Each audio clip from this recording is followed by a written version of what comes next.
అంజు ఎక్కడ కనిపించకపోవడంతో అంజుని వెతకడానికి అమర్ బయటకు వెళ్తాడు. ఆ తర్వాత బాకీకి ఫోన్ చేస్తాడు. మిస్ అమ్మ, అంజు ఎక్కడ లేదు, ఇంటికి ఏమైనా వచ్చిందా అని చెప్పి అమర్ అడుగుతూ ఉంటే, లేదండి, అంజు మా నాన్నను కలవడానికి మా ఇంటికి వెళ్ళిందట అంటూ బాగి జరిగిందంతా కూడా అమర్కి చెబుతూ ఉంటుంది.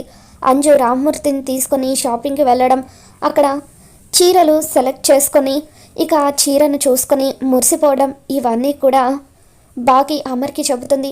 ఇక మొత్తం విన్న తర్వాత అమర్కి ఒక అనుమానం కలుగుతుంది. నిజంగా రామ్మూర్తి వాళ్ళ ఇంటికి వెళ్ళింది అంజు అయినా, లేదంటే అంజులోకి ఆరు ఆత్మగాని ప్రవేశించి వెళ్ళిందా అని చెప్పి అమర్ తనకు వచ్చిన అనుమానం గురించి రాథోడ్కి చెబుతూ, నాకెందుకో అంజులోకి ఆరు ప్రవేశించిందేమో అనిపిస్తుంది రాథోడ్, ఆరుకి శరీరంలోకి ప్రవేశించే శక్తి ఉందేమో అనిపిస్తుంది అని చెప్పి అంటూ ఉంటే రాథోడ్ షాక్ అవుతుంటాడు.